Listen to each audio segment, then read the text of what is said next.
اللہ اکبر اللہ اکبر اللہ اکبر اللہ اکبر اشہد ان لا الہ الا اللہ اشہد ان لا الہ الا اللہ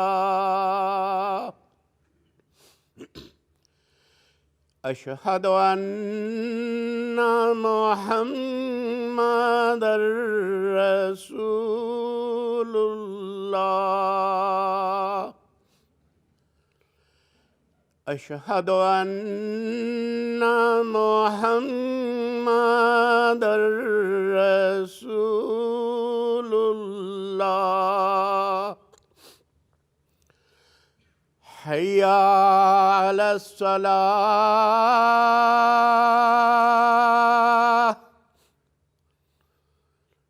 حی علی الصلاة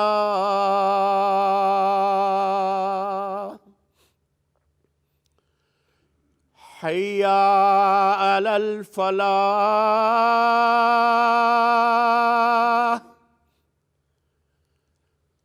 حی علی الفلاح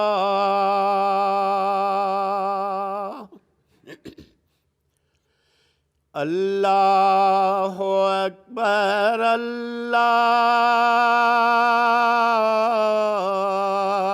اکبر لا الہ الا اللہ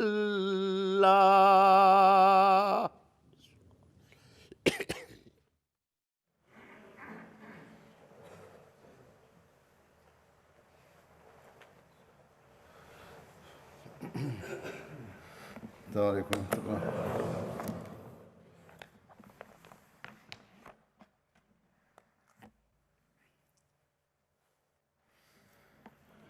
أشهد أن لا إله إلا الله وحده لا شريك له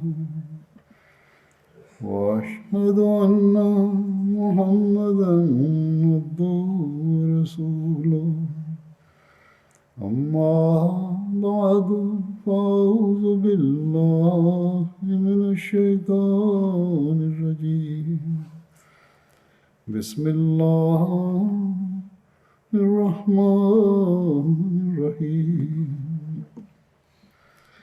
الحمد لله رب العالمين الرحمن الرحيم مالك يوم الدين إياك نعبد وإياك نستعين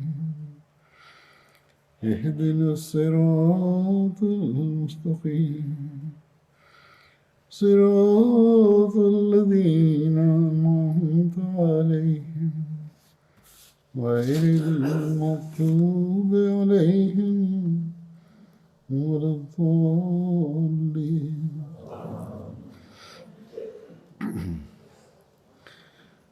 آج جن قدری صحابی کا میں ذکر کروں گا ان کا نام ہے حضرت ہلال۔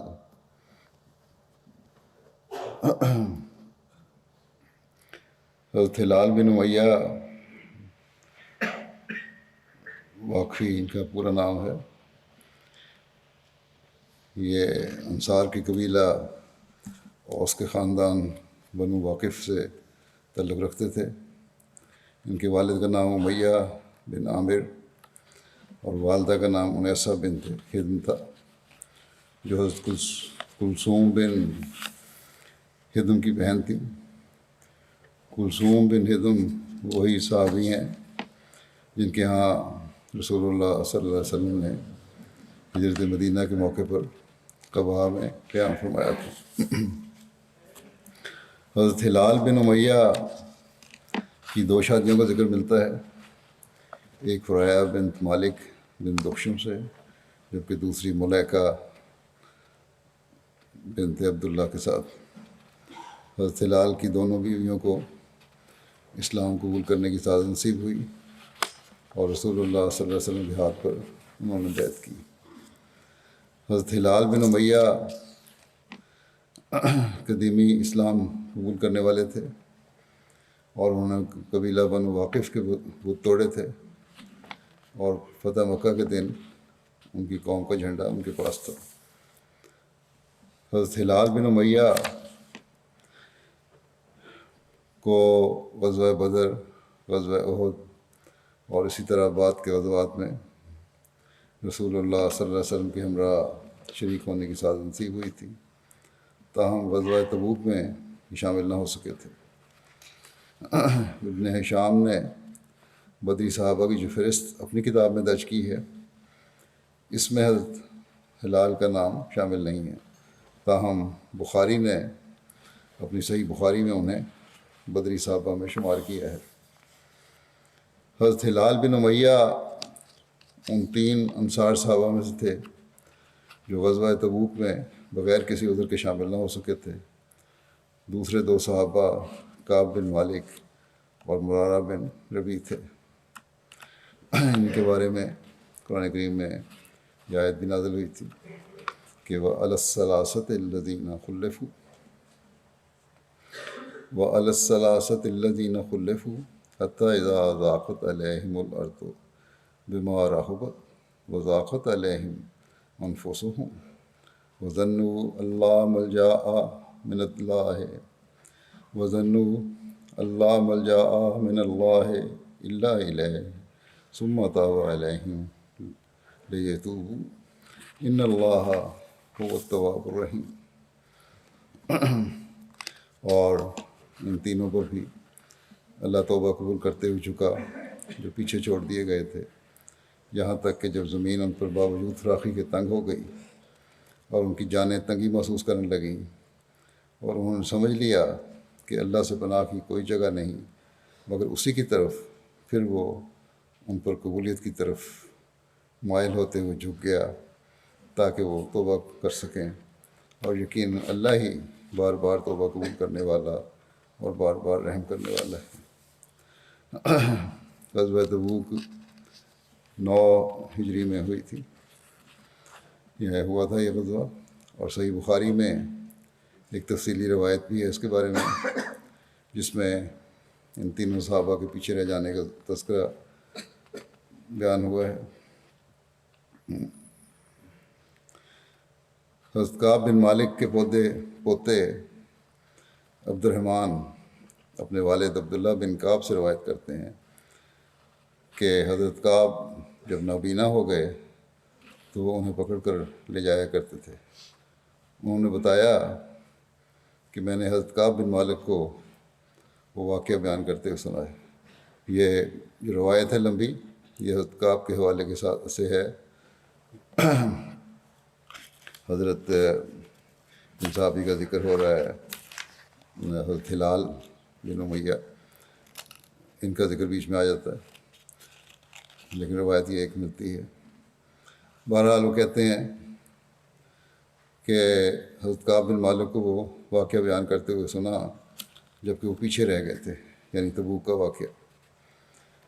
حضرت کعب نے کہا کہ میں رسول اللہ صلی اللہ علیہ وسلم سے کسی غزوے میں بھی پیچھے نہیں رہا جو آپ نے کیا ہو سوائے غزوہ تبوک کے۔ ہاں، غزوہ بدر میں بھی پیچھے رہ گیا تھا، اور آپ صلی اللہ علیہ وسلم نے کسی پر بھی ناراضگی کا اظہار نہیں کیا تھا جو اس جنگ سے پیچھے رہ گیا تھا۔ رسول اللہ صلی اللہ علیہ وسلم صرف قریش کے قافلے کو روکنے کے لیے کے ارادے سے نکلے تھے، مگر نتیجہ یہ ہوا کہ اللہ نے بغیر اس کے کہ جنگ کی ٹھانی ہو ان کو دشمن سے ٹکرا دیا، اور میں رسول اللہ صلی اللہ علیہ وسلم کے ساتھ عقبہ کی رات میں بھی موجود تھا۔ بدر کا واقعہ بیان کرتے ہیں کہ سوائے بدر میں بھی شامل نہیں ہوا تھا، لیکن اس میں نہ شامل ہونے کی وجہ سے آن صلی اللہ علیہ وسلم نے کوئی ناراضگی کا اظہار نہیں فرمایا تھا۔ بہرحال کہتے ہیں جب ہم نے اسلام پر قائم رہنے کا پختہ عہد و پیمان کیا تھا عقبہ میں، اور میں نہیں چاہتا کہ اس رات کے عوض مجھے بدر میں شریک ہونے کا موقع ملتا، اگرچہ بدر لوگوں میں اس سے زیادہ مشہور ہے، اور میری یہ حالت تھی کہ میں کبھی بھی اتنا تنومند اور خوشحال نہیں تھا جتنا کہ اس وقت جب کہ میں آپ سے اس غزوے میں پیچھے رہ گیا تھا، یعنی تبوک کے۔ کہتے ہیں کہ اللہ کی قسم اس سے پہلے کبھی بھی میرے پاس سواری کے اونٹ اکٹھے نہیں ہوئے تھے، اور اس غزوے کے اثناء میں سواری کے 2 اونٹ اکٹھے کر لیے تھے، اور رسول اللہ صلی اللہ علیہ وسلم جس غزوے کا بھی ارادہ کرتے تھے تو آپ اس کو مخفی رکھ کر کسی اور طرف جانے کا اظہار کرتے تھے۔ عمومی طور پر یہ ہوتا تھا کہ جنگی جو ہے اسٹریٹجی، اس کی وجہ سے آن وسلم ایک تو مخفی رکھا کرتے تھے، دوسرے سفر بھی لمبا کیا کرتے تھے، یہ راستہ بدلتے تھے۔ بہرحال جب کہتے ہیں کہ جب وہ غزوہ ہوا تو نبی صلی اللہ علیہ وسلم اس غزوے میں سخت گرمی کے وقت نکلے، یعنی غزوہ تبوک میں، اور آپ کے سامنے دور دراز کا سفر اور غیر آباد بیابان اور دشمن تھا جو بہت بڑی تعداد میں تھا۔ آپ نے مسلمانوں کو ان کی حالت کھول کر بیان کر دی تاکہ وہ اپنے حملے کے لیے جو تیاری کرنے کا حق ہے تیاری کریں۔ اس غزوے میں آن صلی اللہ علیہ وسلم نے کوئی چیز مخفی نہیں رکھی، بلکہ بتا دیا کہ فلاں جگہ ہم نے جانا ہے اور فلاں دشمن ہے، اس لیے تیاری اچھی طرح کر لو۔ کہتے ہیں کہ آپ صلی اللہ علیہ وسلم نے ان کو اس طرف کا بھی بتا دیا جس طرف آپ جانا چاہتے تھے، اور مسلمان رسول اللہ صلی اللہ علیہ وسلم کے ساتھ بکثرت تھے۔ حضرت کعب کہتے تھے اور کوئی شخص بھی ایسا نہ تھا جو غیر حاضر رہنا چاہتا ہو، مگر وہ خیال کرتا کہ اس کا غیر حاضر رہنا آپ سے پوشیدہ رہے گا جب تک کہ اس سے متعلق اللہ کی وحی نازل نہ ہو۔ اور رسول اللہ صلی اللہ علیہ وسلم نے یہ غزوہ اس وقت کیا کہ جب پھل پک چکے تھے اور سائے اچھے لگتے تھے، یعنی موسم بھی گرم تھا۔ رسول اللہ صلی اللہ علیہ وسلم نے سفر کی تیاری شروع کر دی۔ آپ صلی اللہ علیہ وسلم کے ساتھ مسلمانوں نے بھی، کہتے ہیں کہ میں صبح کو جاتا تب میں بھی ان کے ساتھ سامان کی تیاری کروں، سفر کی تیاری کروں۔ میں واپس لوٹتا اور کچھ بھی نہ کیا ہوتا، ارادے سے نکلتا تھا لیکن شام کو واپس آ جاتا اور تیاری نہیں ہوتی تھی۔ میں اپنے دل میں کہتا کہ میں تیاری کر سکتا ہوں، سامان میرے پاس موجود ہے۔ بہرحال کہتے ہیں کہ خیال مجھے لیت و لال میں رکھتا رہا یہاں تک کہ لوگوں نے تیاری کر لی اور رسول اللہ صلی اللہ علیہ وسلم ایک صبح روانہ ہو گئے، اور مسلمان بھی آپ کے ساتھ روانہ ہوئے، اور میں نے اپنے سفر کی تیاری میں سے کچھ بھی نہ کیا تھا۔ میں نے سوچا کہ آپ کے جانے کے 1 دن یا 2 دن بعد تیاری کر لوں گا اور پھر ان سے جا ملوں گا، کیونکہ سفر کی سواری تو میرے پاس موجود تھی اور میں کر سکتا تھا آسانی سے۔ باہر کہتے ہیں ان کے چلے جانے کے بعد دوسری صبح گیا کہ سامان تیار کر لوں، مگر پھر واپس آ گیا اور کچھ بھی نہ کیا۔ پھر میں اگلے دن یعنی تیسرے دن گیا اور واپس لوٹ آیا اور کچھ بھی فیصلہ نہ کر سکا، اور یہی حال رہا یہاں تک کہ تیزی سے سفر کرتے ہوئے لشکر بہت آگے نکل گیا۔ میں نے بھی ارادہ کر لیا کہ کوچ کروں اور ان کو پالوں، اور کاش کہ میں ایسا کرتا، مگر مجھے اس کی طاقت نصیب نہ ہوئی، کر نہیں سکا میں۔ رسول اللہ صلی اللہ علیہ وسلم کے جانے کے بعد جب بھی میں لوگوں میں نکلتا اور ان میں چکر لگاتا تو مجھے یہ بات غمگین کر دیتی، کیونکہ میں ایسے ہی شخص کو دیکھتا جنہیں بوجہ نفاق کے حقارت سے دیکھا جاتا تھا۔ جو پیچھے رہ گئے تھے ان میں سے اکثر جب کہتے ہیں میں مدینہ کی گلیوں میں نکلتا تو انہی لوگوں کو دیکھتا جن کے بارے میں عام طور پہ یہ تاثر تھا کہ ان میں نفاق پایا جاتا ہے، یا کمزوروں میں سے ایسا شخص جس کو اللہ تعالیٰ نے معذور ٹھہرایا تھا۔ یا معذور تھے یا ایسے لوگ جو بزدل اور جن کے دل میں نفاق تھا۔ بہرحال کہتے ہیں کہ رسول اللہ صلی اللہ علیہ وسلم نے تبوک پہنچنے سے قبل مجھے یاد نہ کیا، میرے بارے میں نہ پوچھے، اور آپ صلی اللہ علیہ وسلم تبوک میں لوگوں کے ساتھ بیٹھے تھے۔ جب آپ نے پوچھا کہ کعب کہاں ہے، بنو سلمہ میں سے ایک شخص نے کہا یا رسول اللہ، اس کو اس کی 2 چادروں نے اور اس کی اپنے دائیں بائیں مڑ کر دیکھنے نے روک رکھا تھا، یعنی ایک شاید پیسہ آ گیا ہے یا کوئی تکبر پیدا ہو گیا اس لیے نہیں آ سکا۔ حضرت معاذ بن جبل نے یہ سن کر کہا کیا وہی بری بات ہے جو تم نے کہی ہے؟ انہوں نے کہا نہیں، ایسا بات نہیں ہے۔ اور پھر انہوں نے کہا کہ یا رسول اللہ، اس کے متعلق ہمیں اچھا ہی تجربہ ہے، کعب کے بارے میں اب تک تو ہمارا تجربہ اچھا ہے، نہ اس میں کوئی فخر ہے، نہ تکبر ہے، نہ منافقت ہے۔ تو رسول اللہ صلی اللہ علیہ وسلم یہ سن کر خاموش ہو گئے۔ حضرت کعب بن مالک کہتے تھے کہ جب مجھے یہ خبر پہنچی کہ آپ واپس آ رہے ہیں، یعنی اس جو سفر پہ نکلے تھے، تو مجھے فکر ہوئی اور میں جھوٹی باتیں سوچنے لگا کہ کس بات سے کل آپ کی ناراضگی سے بچ جاؤں، کوئی بہانہ کروں۔ اور اپنے گھر والوں میں ہر ایک اہل رائے سے میں نے اس بارے میں مشورہ لیا، لوگوں سے پوچھا بھی کیا بہانہ ہو سکتا ہے۔ جب یہ کہا گیا کہ رسول اللہ صلی اللہ علیہ وسلم آن پہنچے تو میرے دل سے سارے جھوٹے خیالات کافور ہو گئے، سب نکل گئے، بہانے سب جھوٹ نکل گئے، اور میں نے سمجھ لیا کہ میں کبھی بھی آپ کے غصے سے ایسی بات سے بچنے والا نہیں جس میں جھوٹ ہو۔ اس لیے میں نے آپ سے سچ سچ بیان کرنے کی ٹھان لی، اور رسول اللہ صلی اللہ علیہ وسلم تشریف لے آئے۔ جب آپ صلی اللہ علیہ وسلم کسی سفر سے آتے تو پہلے مسجد میں جاتے، اس میں 2 رکعتیں نفل پڑھتے، پھر لوگوں سے ملنے کے لیے بیٹھ جاتے۔ جب آپ نے یہ کیا تو پیچھے رہ جانے والے لوگ آپ کے پاس آ گئے، جو نہیں گئے تھے وہ آ گئے، اور آپ صلی اللہ علیہ وسلم سے عذر بیان کرنے لگے، ہر ایک بہانے کرنے لگ گیا کیا کیا وجہ تھی اس کی نہ جانے کی، اور قسمیں کھانے لگے۔ اور ایسے لوگ 80 سے کچھ اوپر تھے جو اس قسم کی قسمیں کھا کر غلط بیانیاں کر کے بہانے کر رہے تھے، اپنے عذر بیان کیے۔ رسول اللہ صلی اللہ علیہ وسلم نے ان سے ان کے ظاہری عذر مان لیے اور ان سے بیعت لی اور ان کے لیے استغفار کیا اور ان کا اندرونہ اللہ کے سپرد کیا۔ میں نے کہا ٹھیک ہے، ظاہر تم یہ کہتے ہو، مان لیتا ہوں، اللہ تعالیٰ تمہاری بخشش سے مان کرے، باقی اللہ کے سپرد کرتا ہوں یہ معاملہ میں۔ پھر کہتے ہیں کہ میں آپ صلی اللہ علیہ وسلم کے پاس آیا، جب میں نے آپ کو سلام کیا تو آپ صلی اللہ علیہ وسلم ناراض شخص کی طرح مسکرائے، میری طرف دیکھا، مسکرائے، لیکن اس طرح تھا دیکھنا جس طرح ناراضگی ہوتی ہے۔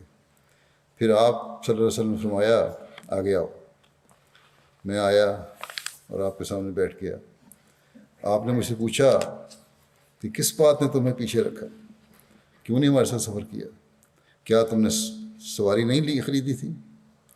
میں نے کہا ہاں، اللہ کی قسم میں ایسا ہوں کہ اگر آپ کے سوا دنیا کے لوگوں میں سے کسی اور کے پاس بیٹھا ہوتا تو میں سمجھتا ہوں کہ میں ضرور ہی اس کی ناراضگی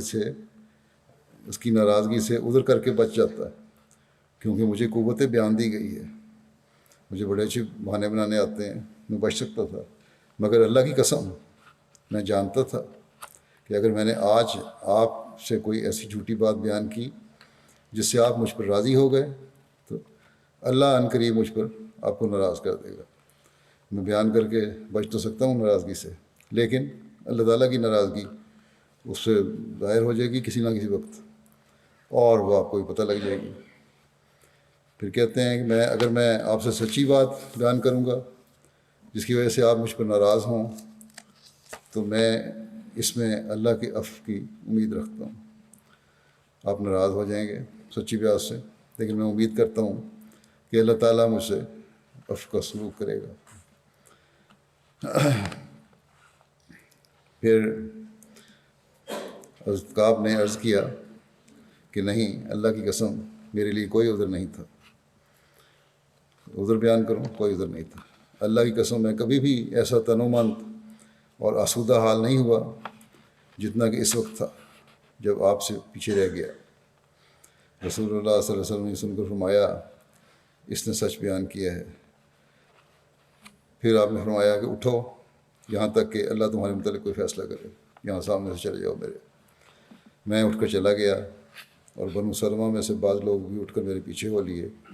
انہوں نے مجھے کہا کہ اللہ کی قسم ہمیں علم نہیں کہ تم نے اس سے پہلے کوئی قصور کیا ہو، اور تم یہ بھی نہ کر سکے کہ رسول اللہ صلی اللہ علیہ وسلم کے پاس کوئی بہانہ ہی بناتے، جبکہ ان کے پیچھے رہنے والوں نے آپ کے سامنے بہانے بنائے تھے، بہت سارے لوگ جو 80 لوگ تھے، پہلے ذکر ہو چکا۔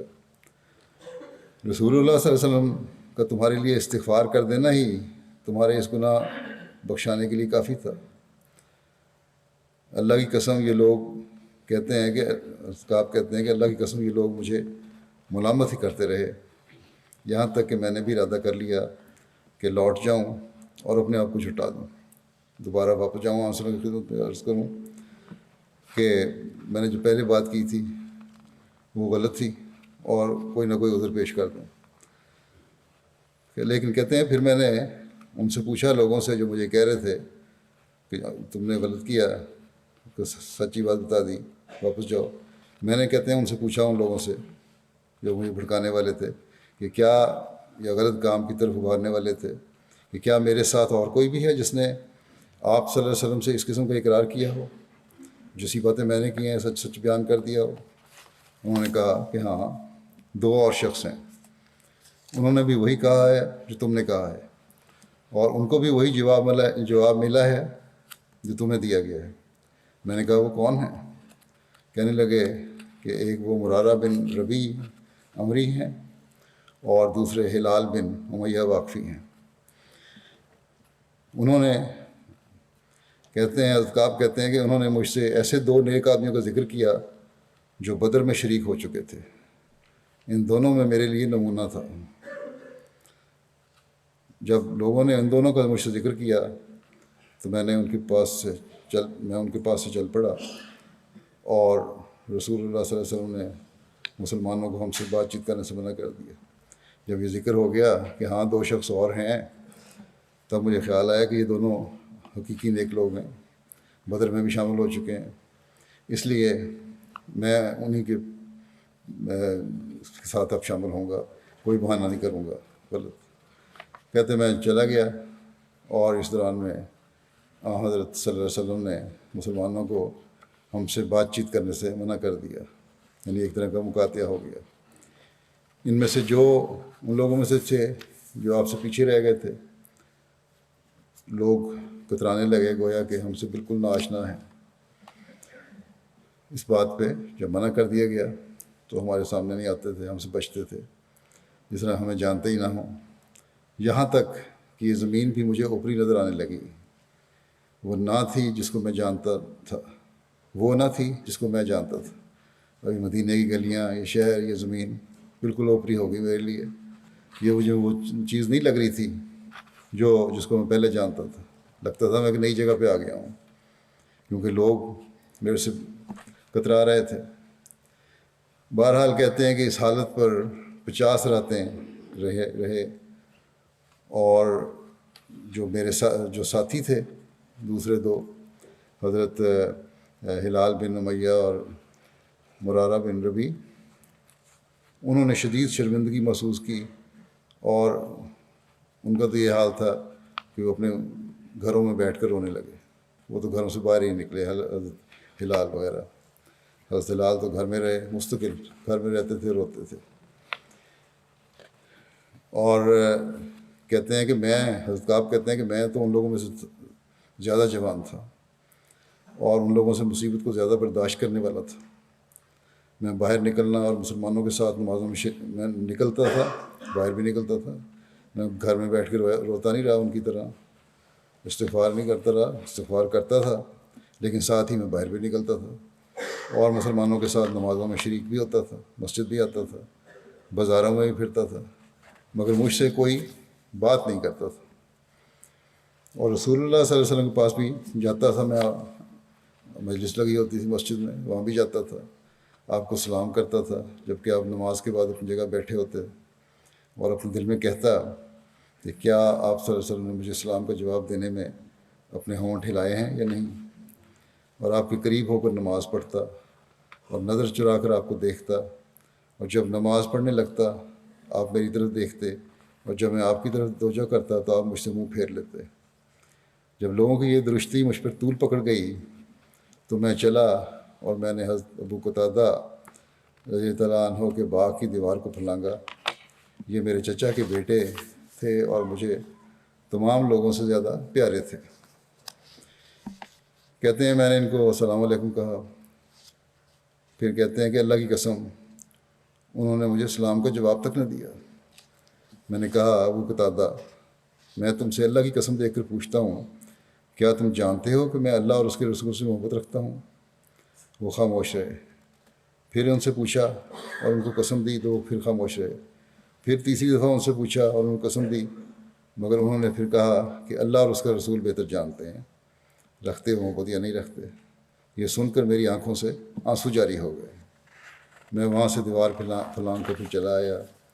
پھر حضرت کعب کہتے تھے کہ اس اثناء میں کہ میں مدینہ کے بازار میں چلا جا رہا تھا، کیا دیکھتا ہوں کہ اہل شام کے نبتیوں میں سے ایک نبتی جو مدینہ میں غلہ لے کر بیچنے کے لیے آئے ہوئے تھے، وہ کہہ رہا تھا کہ کعب بن مالک کا کون بتائے گا؟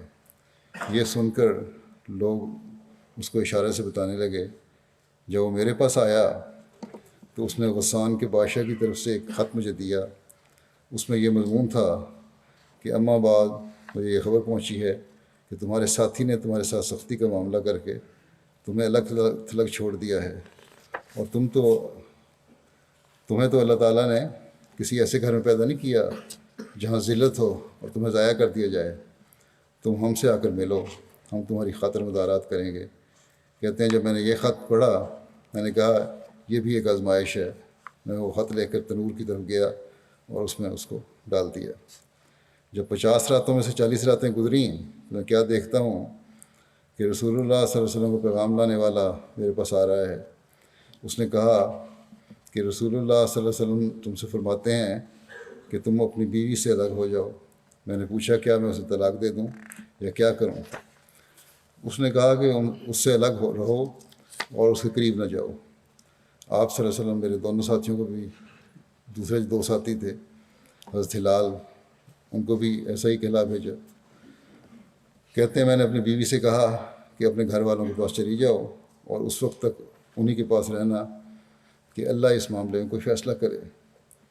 حضرت کعب کہتے تھے کہ پھر ہلال بن امیہ کی بیوی رسول اللہ صلی اللہ علیہ وسلم کے پاس آئیں، یہ جن صحابی کا بیان کر رہا ہوں ذکر میں، ان کی بیوی آئیں اور کہنے لگیں یا رسول اللہ، ہلال بن امیہ بہت بوڑھا ہے، اس کا کوئی ملازم نہیں ہے، اگر میں اس کی خدمت کروں تو آپ ناپسند تو نہیں فرمائیں گے؟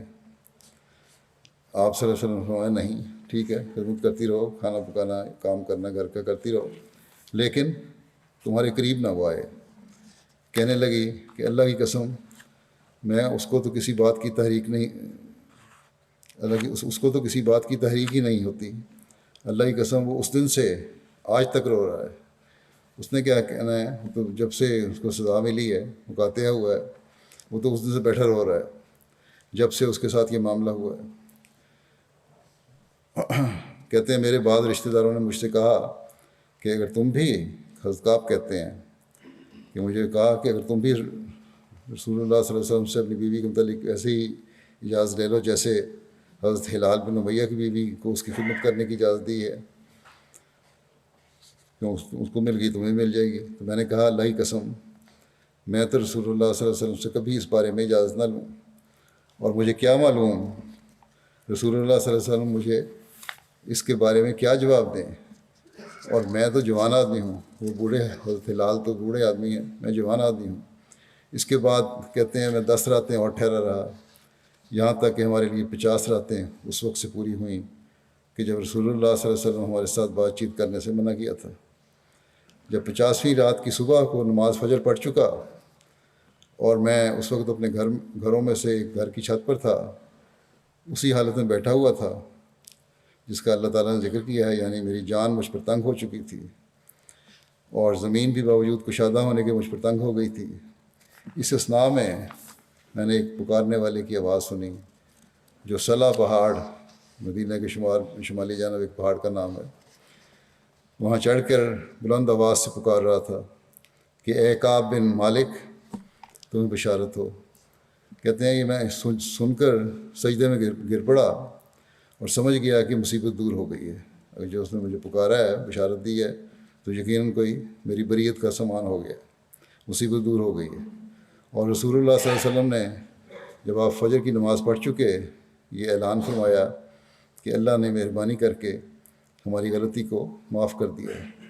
یہ سن کر لوگ ہمیں خوشخبری دینے لگے اور میرے دونوں ساتھیوں کی طرف بھی جو خوشخبری دینے والے گئے، یعنی حضرت ہلال اور دوسرے ساتھی کی طرف، اور ایک شخص میرے پاس گھوڑا بھگائے ہوئے آیا اور اسلم قبیلہ کا ایک شخص دوڑا آیا اور پہاڑ پر چڑھ گیا، اور اس کی آواز گھوڑے سے زیادہ جلدی پہنچنے والی تھی۔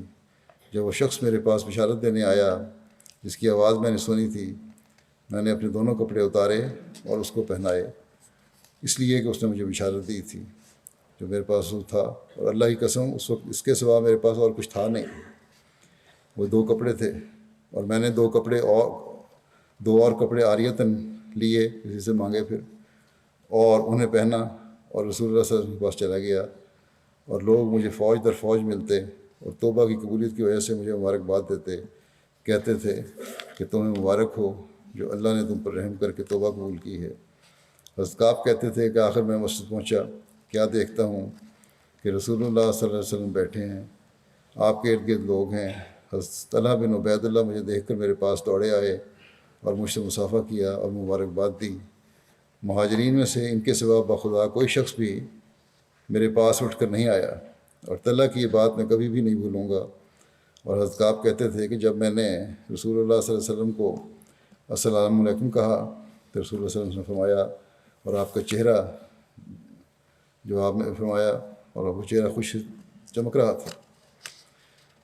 پھر آپ نے فرمایا کہ تمہیں بشارت ہو نہایت ہی اچھے دن کی، ان دنوں میں سے جب سے تمہاری ماں نے تمہیں جنا ہے، جو تم پر گزرے ہیں۔ کہتے تھے کہ میں نے پوچھا یا رسول اللہ، کیا یہ بشارت آپ کی طرف سے ہے یا اللہ کی طرف سے؟ آپ صلی اللہ علیہ وسلم نے فرمایا نہیں، بلکہ اللہ کی طرف سے ہے۔ رسول اللہ صلی اللہ علیہ وسلم جب خوش ہوتے تھے تو آپ کا چہرہ ایسا روشن ہو جاتا کہ گویا وہ چاند کا ٹکڑا ہے، اور ہم اس سے آپ کی خوشی پہچان لیا کرتے تھے۔ کہتے ہیں کہ جب میں آپ صلی اللہ علیہ وسلم کے سامنے بیٹھ گیا تو میں نے کہا یا رسول اللہ، میں اس توبہ کے قبول ہونے کی عوض اپنی جائیداد سے دستبردار ہوتا ہوں جو اللہ اور اس کے رسول کی خاطر صدقہ ہوگی۔ رسول اللہ صلی اللہ علیہ وسلم نے فرمایا، اپنی جائیداد میں سے کچھ اپنے لیے بھی رکھو کیونکہ یہ تمہارے لیے بہتر ہے۔ میں نے کہا اپنا وہ حصہ رکھ لیتا ہوں جو خیبر میں ہے۔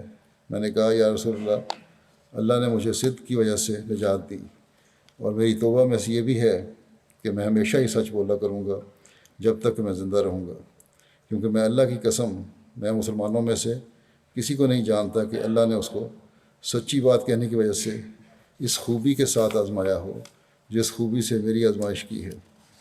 اس وقت سے کہ میں نے رسول اللہ صلی اللہ علیہ وسلم سے اصل واقعہ بیان کیا، میں نے آج تک عمداً جھوٹ نہیں بولا، اور میں امید رکھتا ہوں کہ اللہ آئندہ بھی مجھ تک، پھر یہ کہتے ہیں کہ جب تک زندہ ہوں مجھے محفوظ رکھے گا جھوٹ سے۔ پھر کہتے ہیں کہ اللہ نے اپنے رسول صلی اللہ علیہ وسلم پر یہ وحی نازل کی، اور اللہ نبی پر اور مہاجرین اور انصار پر توبہ قبول کرتے ہوئے جھکا جنہوں نے تنگی کے وقت اس کی پیروی کی تھی۔ بعد اس کے قریب تھا کہ ان میں سے ایک فریق کے دل ٹیڑھے ہو جاتے، پھر بھی اس نے ان کی توبہ قبول کی، لیکن وہ ان کے لیے بہت ہی مہربان اور بار بار رحم کرنے والا ہے۔ بہرحال کہتے ہیں کہ اللہ کی قسم، اس کے بعد کہ اللہ نے مجھے اسلام کی ہدایت دی، کبھی بھی اس نے کوئی انعام میرے نزدیک اس سے بڑھ کر نہیں کیا کہ میں نے رسول اللہ صلی اللہ علیہ وسلم سے سچ بات بیان کر دیا، سچ بیان کر دیا۔ کہتے ہیں کہ شکر ہے کہ میں نے آپ صلی اللہ علیہ وسلم سے جھوٹ نہیں بولا، ورنہ میں ہلاک ہو جاتا جیسا کہ وہ لوگ ہلاک ہو گئے جنہوں نے جھوٹ بولا تھا۔ پھر کہتے ہیں کہ اللہ تعالیٰ نے نہایت ہی نفرت آمیز الفاظ استعمال کیے ہیں جو اس نے کسی کے لیے استعمال کیے ہوں جھوٹ بولنے والوں کے بارے میں۔ اللہ تبارک و تعالیٰ نے فرمایا جب تم ان کی طرف لوٹو گے وہ تمہارے سامنے اللہ کی قسمیں کھائیں گے، اللہ ان بدعہد لوگوں سے کبھی خوش نہیں ہوگا۔ حضرت کعب کہتے تھے کہ ہم تینوں کا فیصلہ ان لوگوں کے فیصلے سے زیادہ مؤخر رکھا گیا جن سے رسول اللہ صلی اللہ علیہ وسلم نے عذر قبول کیا تھا، جب انہوں نے آپ کے سامنے قسمیں کھائیں اور آپ نے ان سے بیعت لی اور ان کے لیے مغفرت کی دعا کی تھی، اور رسول اللہ صلی اللہ علیہ وسلم نے ہمارے فیصلے کو ملتوی کر دیا یہاں تک کہ اللہ نے اس کے متعلق فیصلہ فرمایا۔ سو وہ یہی بات ہے کہ اللہ نے فرمایا ہے وَعَلَى الثَّلَاثَةِ الَّذِينَ خُلِّفُوا، کہتے ہیں کہ یہ غزوہ سے ہمارا پیچھے رہنا نہیں، یہ اس کا مطلب یہ نہیں ہے کہ جو تین جو پیچھے رہ گئے تھے یہ غزوے سے ہمارا پیچھے رہنا نہیں تھا، اس کا مراد اس سے مراد، بلکہ یہ مراد یہ ہے کہ اللہ کے فیصلے سے ہمیں ان لوگوں سے پیچھے رکھا گیا تھا، اس سے یہ مراد ہے جنہوں نے حضرت صلی اللہ علیہ وسلم قسمیں کھائی تھیں، یعنی کہ ہم ان سے علیحدہ تھے، ان قسمیں کھانے والوں سے اور جھوٹ بولنے والوں سے۔ یہ اس کا مطلب ہے، نہ یہ کہ جنگ سے پیچھے رہ گئے۔ بہرحال کہتے ہیں کہ یہ غزوہ سے ہمارا پیچھے رہنا نہیں تھا بلکہ اللہ کے فیصلے سے ہمیں ان لوگوں سے پیچھے رکھنا مراد ہے کہ جنہوں نے حضرت صلی اللہ علیہ وسلم کے پاس قسمیں کھائی تھیں اور آپ کے پاس معذرتیں کی تھیں اور آپ نے ان کی معذرت قبول کر لی تھی۔ حضرت ہلال بن امیہ امیر معاویہ کے دور حکومت میں فوت ہوئے تھے۔ غزوہ تبوک کے بارے میں ایک اور مختصر نوٹ بھی ہے، وہ بھی پڑھ دیتا ہوں کہ تبوک پہلے بتا بھی چکا ہوں ایک دفعہ، مزید مختصر دوبارہ بیان کر دیتا ہوں۔ تبوک مدینہ سے شام کی اس شاہراہ پر واقع ہے جو تجارتی قافلوں کے عام گزرگاہ تھی، اور یہ وادی القرا اور شام کے درمیان ایک شہر ہے، اسے اصحاب الایکہ کا شہر بھی کہا گیا ہے، جن کی طرف حضرت شعیب علیہ السلام مبعوث ہوئے تھے۔ حضرت شعیب علیہ السلام مدین کے رہنے والے تھے اور آپ مدین کے ساتھ اصحاب الایکہ کی طرف بھی مبعوث ہوئے تھے، اور مدینہ سے اس کا فاصلہ کم و بیش 450 میل ہے۔ اس غزوے کے غزوہ تبوک کے اور نام بھی ہیں، اس کو غزوۃ الاسرا یا جیش الاسرا بھی کہتے ہیں، یعنی تنگی والا غزوہ اور تنگی والا لشکر۔ غزوۃ الفاضحہ بھی کہتے ہیں وہ جنگ جو منافقین کو ذلیل اور رسوا کرنے والی تھی۔ حضرت صلی اللہ علیہ وسلم نے صلح حدیبیہ کے بعد سب سے پہلا تبلیغی خط کیسر روما کو لکھا، اور اس کو لکھ کر اس وقت بصرہ کے عیسائی گورنر جو تھا بصرہ کا، حارث بن ابو شمر وثانی کو بھجوایا یہ خط۔ چنانچہ جب اسے حضرت صلی اللہ علیہ وسلم کا پیغام پہنچا تو اس نے عداوت کا اظہار کیا اور مدینے پر حملہ کی دھمکی دی، جس کی وجہ سے مدینے کے لوگوں کو ایک عرصے تک یہ توقع رہی کہ وہ کسی وقت مدینے پر حملہ کرے گا۔ اس جنگ کی تیاری کا سبب یہ امر بنا کہ شام کے نبطی قبیلے کے لوگ جو تیل کی تجارت کے لیے مدینہ سفر کرتے تھے، ان کے ذریعے نبی کریم صلی اللہ علیہ وسلم کو یہ خبر ملی کہ کیسر روم کا ایک لشکر کیسر کے ساتھ ملک شام میں اکٹھا ہوا ہے، اور ایک دوسری روایت کے مطابق عرب کے عیسائیوں نے کیسر کی طرف لکھا کہ یہ شخص جو مدعی نبوت ہے یہ ہلاک ہو گیا ہے، نعوذ باللہ۔ تو مسلمانوں کو قحط نے آ لیا ہے، جس کے نتیجے میں ان کے جانور ہلاک ہو گئے ہیں۔ اس پر کیسر نے ایک عظیم سپہ سالار کی قیادت میں کئی قبائل کے جنگجوؤں پر مشتمل 40,000 سپاہیوں کا ایک لشکر جرار تیار کیا، جو بلقا جو ملک شام کا ایک شہر ہے اس کے مقام پر جمع ہوا۔ اس خبر میں بہرحال کسی قسم کی صداقت نہیں تھی، لیکن یہ خبر جو تھی وہ جنگ کی تیاری کا سبب بن گئی۔ نبی کریم صلی اللہ علیہ وسلم کو جب یہ خبر ملی اس وقت لوگوں میں طاقت نہیں تھی، تاہم آپ صلی اللہ علیہ وسلم نے لوگوں میں کوچ کا اعلان کروایا اور انہیں اس جگہ کے بارے میں آگاہ کر دیا جس طرف سفر کرنا تھا، تاکہ وہ اس کے لیے تیاری کر سکیں۔ یہ شرح العلامہ اور زرقانی نے لکھا ہے، صحابہ کا اثار اور منافقوں کی سازشیں بھی ظاہر ہوئیں اس میں۔ حضرت صلی اللہ علیہ وسلم نے اس غزوے کے لیے تیاری کا اعلان فرمایا ہی تھا کہ مدینہ میں گہما گہمی شروع ہو گئی۔ جو صحابہ وسائل رکھتے تھے وہ اپنی استطاعت کی انتہائی حدوں تک قربانیاں پیش کر رہے تھے۔ جو مجبور تھے ان کا جوش و جذبہ اس قدر عروج پر تھا کہ سینکڑوں میل کے سفر کے لیے پیادہ آمادہ سے چلنے پر اور تیار تھے۔ اس مہم میں وسائل پیش کرنے کے لیے کوئی گھر کی طرف بھاگ رہا تھا تو کوئی اپنے اثاثے اکٹھے کر رہا تھا اور اپنے آقا کے حضور زیادہ سے زیادہ دینے کے لیے کوشش کر رہا تھا۔ بہرحال کوئی اپنے مکانوں کی تلاشی لے رہا تھا کہ کیا ملے تو میں غزوے میں شامل ہوں اس کے ذریعے سے، اور پیدل چلنے کے لیے لوگ تیار تھے، اور بلکہ بعض لوگوں کے پاس جوتیاں نہیں تھیں۔ ایسے لوگ تھے جو صلی اللہ علیہ وسلم کے پاس آئے اور انہوں نے کہا کہ ہمیں جوتیاں ہی مل جائیں پیدل چلنے کے لیے، پیدل چلنے کو بھی ہم تیار ہیں اگر ہمارے ننگے پیر ہیں، بالکل نہیں تو ہمارے پیر زخمی ہو جائیں گے، ہم پہنچ نہیں سکیں گے۔ اور اس وقت وہ حالت تھی کہ ان کو وہ بھی مہیا نہیں ہو سکتی تھی۔ بہرحال ہر ایک اپنے اپنی جگہ اپنی جان کے نذرانے پیش کرنے کے لیے تیار تھا۔ حضرت عمر کو خیال تھا کہ آپ کے گھر میں کافی مال ہے، چنانچہ انہوں نے سوچا کہ حضرت ابوبکر سبقت لے جانے کا آج موقع ہے۔ تو آپ نے اپنا آدھا مال لا کر حضرت صلی اللہ علیہ وسلم کی خدمت میں رکھ دیا۔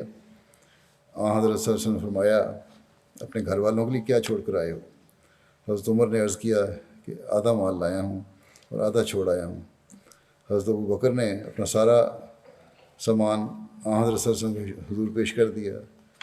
آپ صلی اللہ علیہ وسلم جب پوچھا کہ اپنے گھر کے لیے کیا چھوڑ کے آئے ہو، میں عرض کیا کہ گھر والوں کے لیے اللہ اور اس کا رسول چھوڑ آیا ہوں۔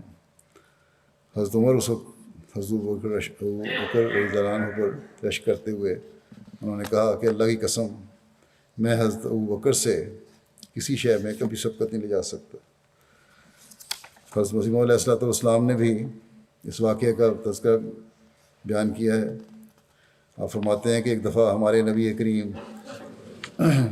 صلی اللہ علیہ وسلم نے روپے کی ضرورت بتلائی تو حضرت ابوبکر رضی اللہ عنہ گھر کا کل اساس البیت لے کر حاضر ہو گئے۔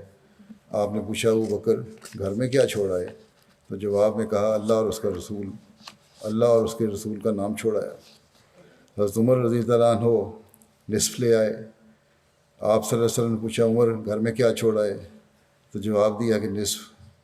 رسول اللہ صلی اللہ علیہ وسلم نے فرمایا، حضرت مسیح موعود فرماتے ہیں کہ اس پر رسول اللہ صلی اللہ علیہ وسلم نے فرمایا کہ ابوبکر اور عمر کے فعلوں میں جو فرق ہے وہی ان کے مراتب میں فرق ہے۔ حضرت ابوبکر نے غزوہ تبوک کے موقع پر اپنا جو کل مال پیش کیا تھا حضرت صلی اللہ علیہ وسلم کی خدمت میں، اس کی مالیت 4000 درہم تھی۔ اس موقع پر حضرت عثمان نے بھی اونٹوں اور گھوڑوں اور نقد کی قربانی پیش کی تھی۔ اس قربانی کی وجہ سے حضرت صلی اللہ علیہ وسلم نے ممبر پر کھڑے ہو کر فرمایا تھا کہ اس عمل کے بعد اب عثمان کے کسی عمل پر کوئی مواخذہ نہیں، اس عمل کے بعد اب عثمان کے کسی عمل پر کوئی مواخذہ نہیں۔ ایک دوسری روایت کے مطابق حضرت صلی اللہ علیہ وسلم نے فرمایا، آج کے دن کے بعد عثمان جو بھی عمل کرے گا وہ اسے ضرر نہیں پہنچائے گا۔ یہ بات آپ نے 2 مرتبہ فرمائی۔ حضرت ابو عقیل ایک صحابی تھے، ان کے پاس غزوہ میں دینے کے لیے کچھ نہیں تھا، تو انہوں نے یہ ترکیب سوچی کہ ایک جگہ رات کو اجرت کے پہ کام کر کے، مزدوری پہ کام کر کے کھیت کو پانی لگانے کا معاملہ ایک شخص سے طے کیا، اور ساری رات رسی کھینچ کھینچ کر کنویں سے پانی نکالتے رہے اور کھیت کو سیراب کرتے رہے۔ اس کے بدلے میں ان کو 2 سا یعنی تقریباً 4-5 کلو کھجوریں ملیں۔ انہوں نے آدھی اس میں سے اپنے بیوی بچوں کے لیے دے دیں اور آدھی لے کر اللہ تعالیٰ کی راہ میں ان کی قربانی کرنے کے لیے حضرت صلی اللہ علیہ وسلم کی خدمت میں حاضر ہو گئے۔ حضرت عبد الرحمن بن عوف نے اس موقع پر اپنا نصف مال حضرت صلی اللہ علیہ وسلم کی خدمت میں پیش کیا، جس کی مالیت 4400 درہم تھی۔ جب حضرت عاصم بن عدی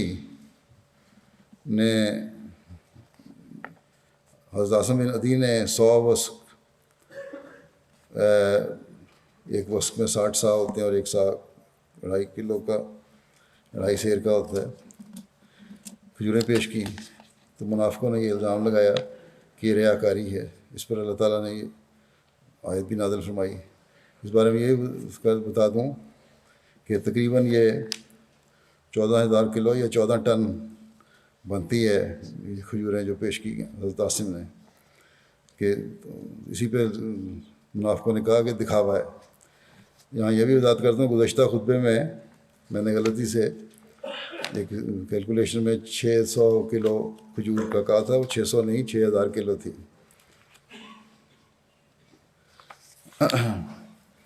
بہرحال جب منافقوں نے یہ الزام لگایا کہ ریاکاری ہے، تو اللہ تعالیٰ نے سورۃ توبہ میں آیت نازل فرمائی کہ الذین یلمزون المطوعین من المؤمنین فی الصدقات والذین لا یجدون الا جہدہم فیسخرون منہم سخر اللہ منہم ولہم عذاب علیم۔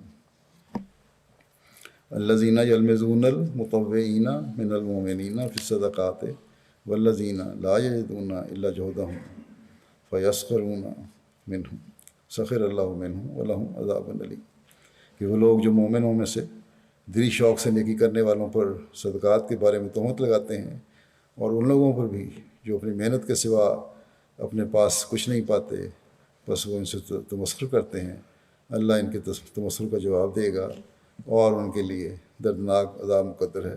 یہ ان منافقوں کے لیے جو ایسے الزام لگانے والے ہیں، ان لوگوں کے لیے۔ بہرحال یہ حضرت ہلال بن امیہ کے ضمن میں یہ بات آئی، بیان ہوئی۔ ابھی حضرت ہلال بن امیہ کے ذکر کا کچھ اور بھی حصہ ہے جو انشاءاللہ تعالیٰ آئندہ بیان ہوگا۔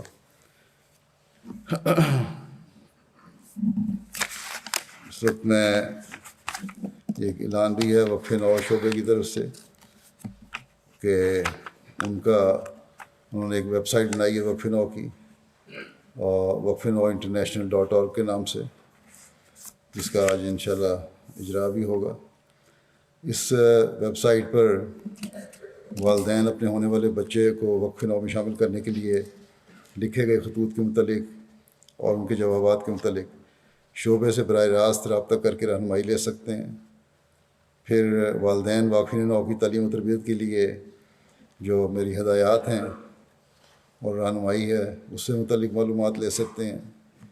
پھر ویب سائٹ پر خلفائے سلسلہ کے خطبات اور خطابات اور واقفین نو کا نصاب اور ان کے رسالہ جو ہے، لڑکوں کا اسماعیل اور لڑکیوں کا مریم، ان کے میگزین کے شمارے بھی اس میں دیکھ سکتے ہیں۔ پھر واقفین نو کو کیریئر پلاننگ بھی کی رہنمائی بھی مل سکتی ہے اس پہ۔ پھر ویب سائٹ پر تجدید وقف اور شعبہ وقف نو کے ساتھ اپنے رابطے کو قائم رکھنے اور اپ ٹو ڈیٹ کرنے کی سہولت بھی موجود ہے۔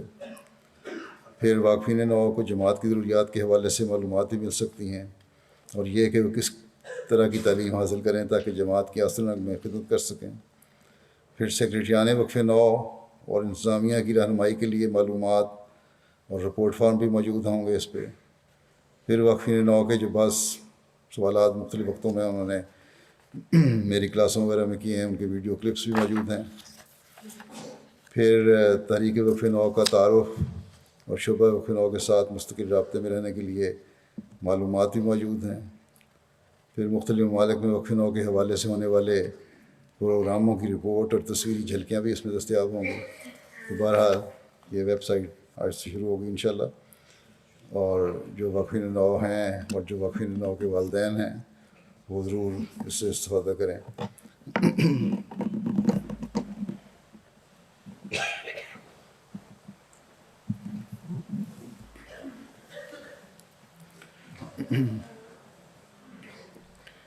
الحمد للہ الحمد لله نحمده ونستعينه ونستغفره ونؤمن به ونتوكل عليه ونعوذ بالله من شرور أنفسنا ومن سيئات أعمالنا من يهده الله فلا مضل له ومن يضلل فلا هادي له ونشهد أن لا إله إلا الله ونشهد أن محمدا عبده ورسوله عباد الله رحمكم الله إن الله يأمر